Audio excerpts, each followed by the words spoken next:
कनुप्रिया मंजरी परिणय आम्रबौर का गीत। यह जो कभी कभी चरम साक्षात्कार के क्षणों में बिल्कुल जड़ और निस्पंद हो जाती हूँ, इसका मर्म तुम समझते क्यों नहीं सांवरे? तुम्हारी जन्म जन्मांतर की रहस्यमयी लीला की एकांत संगिनी है। इन क्षणों में अकस्मात तुमसे पृथक नहीं हो जाती मेरे प्राण। तुम यह क्यों नहीं समझ पाते कि लाज सिर्फ जिस्म की नहीं होती, मन की भी होती है। एक मधुर भय, एक अनजाना संशय, एक आग्रह भरा गोपन, एक निर्व्याख्या वेदना, उदासी, जो मुझे बार बार चरम सुख के क्षणों में भी अभिभूत कर लेती है।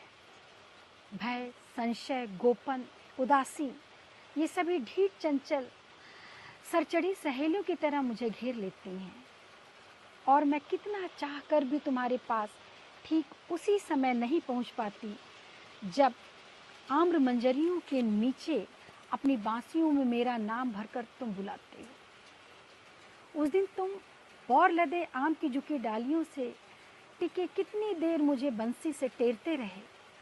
ढलते सूरज की उदास कांपती किरणें तुम्हारे माथे के मोर पंखों से बेबस विदा मांगने लगी। मैं नहीं आई।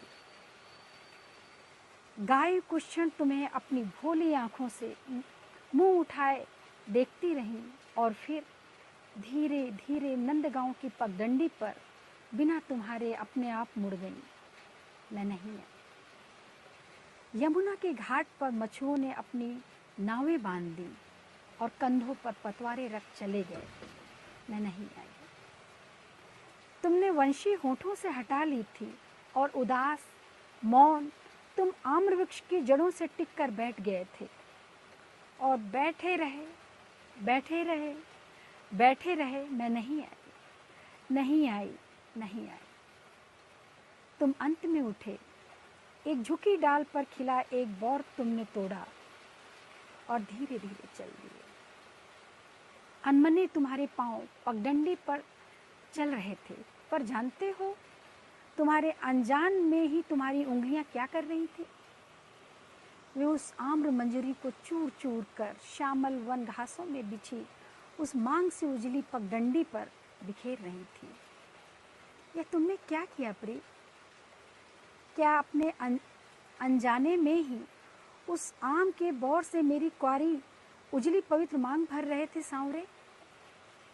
पर मुझे देखो कि मैं उस समय भी तो माथा नीचा कर, एक अलौकिक सुहाग से प्रदीप्त होकर, माथे पर पल्ला डालकर, झुककर, तुम्हारी चरण धूलि लेकर तुम्हें प्रणाम करने नहीं आई, नहीं आई, नहीं आई। पर मेरे प्राण, यह क्यों भूल जाते हो कि मैं वही बावली लड़की हूं ना, जो कदम के नीचे बैठकर जब तुम पोई की जंगली लतरों के पके फलों को तोड़कर मसल कर उनकी लाली से मेरे पांव को महावर रचने के लिए अपनी गोद में रखते हो, तो मैं लाश से धनुष की तरह दोहरी हो जाती हूँ और अपने पांव पूरे बल से समेट कर खींच लेती हूँ। अपनी दोनों बाहों में अपने घुटने कस मुंह फेर कर निश्चल बैठ जाती हूँ। पर शाम को जब घर आती हूँ तो निभृत एकांत में दीपक के मंद आलोक में अपने उन्हीं चरणों को अपलक निहारती हूँ। बावली से उन्हें बार बार प्यार करती हूँ। जल्दी जल्दी में अदबनी उन महावर की रेखाओं को चारों ओर देखकर धीमे से चूम लेती हूँ।